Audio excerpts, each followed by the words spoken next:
અંકલેશ્વરમાં traffic police action મોડમાં આવી હતી. કાળી ફિલ્મ લગાવેલી કારમાંથી સ્થળ પર જ ફિલ્મ ઉતરાવી હતી. નિયમ ભંગ કરનારાઓમાં ફફડાટ ફેલાયો હતો. એ ડિવિઝન પોલીસની મેગા ડ્રાઈવ યોજાઈ હતી.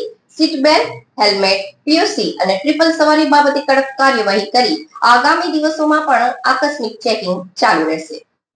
અંકલેશ્વરમાં ટ્રાફિક પોલીસ એક્શન મોડમાં આવી હતી. કાળી ફિલ્મ લગાવેલી કારોમાંથી સ્થળ પર જ ફિલ્મ ઉતરાવી હતી. નિયમ ભંગ કરનારાઓમાં ફફડાટ ફેલાયો હતો. એ ડિવિઝન પોલીસની મેગા ડ્રાઈવ યોજાઈ હતી.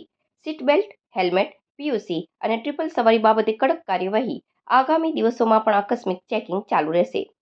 શહેરમાં ટ્રાફિક નિયમોનું ઉલ્લંઘન કરનારા વાહન ચાલકો સામે અંકલેશ્વર શહેર એ ડિવિઝન પોલીસ દ્વારા કડક હાથે કાર્યવાહી શરૂ કરવામાં આવી છે. પોલીસ કાફલા દ્વારા શહેરમાં મુખ્ય માર્ગો પર આકસ્મિક વાહન ચેકિંગ ઝુંબેશ હાથ ધરવામાં આવી હતી, જેને પગલે નિયમ ભંગ કરનારા વાહન ચાલકોમાં ફફડાટ વ્યાપી ગયો હતો. આ ખાસ ડ્રાઈવ દરમિયાન પોલીસે નિયમોનું ઉલ્લંઘન કરીને કારના કાચ પર પ્રતિબંધિત કાળી ફિલ્મ લગાવીને ફરતા વાહન ચાલકોને અટકાવ્યા હતા. પોલીસે આવી કારોમાંથી સ્થળ પર જ કાળી ફિલ્મ ઉતરાવી દીધી હતી અને મોટો દંડ ફટકાર્યો હતો. પોલીસ દ્વારા માત્ર ફિલ્મો જ નહીં પરંતુ વાહન ચાલકોની સુરક્ષા અને કાયદાકીય દસ્તાવેજોની પણ બારીકાઈથી તપાસ કરવામાં આવી હતી. કાર ચાલકો દ્વારા સીટ બેલ્ટ ન બાંધ્યો હોય તેમની સામે કાર્યવાહી કરી હતી. વાહનોના લાયસન્સ અને પ્રદૂષણ નિયંત્રણ પ્રમાણપત્ર પીયુસી ન હોવા બદલ દંડ ફટકાર્યો હતો. હેલ્મેટ વગર અને ટ્રિપલ સવારી જતા બાઇક ચાલકોને અટકાવીને કાયદાનું ભાન કરાવવામાં આવ્યું હતું.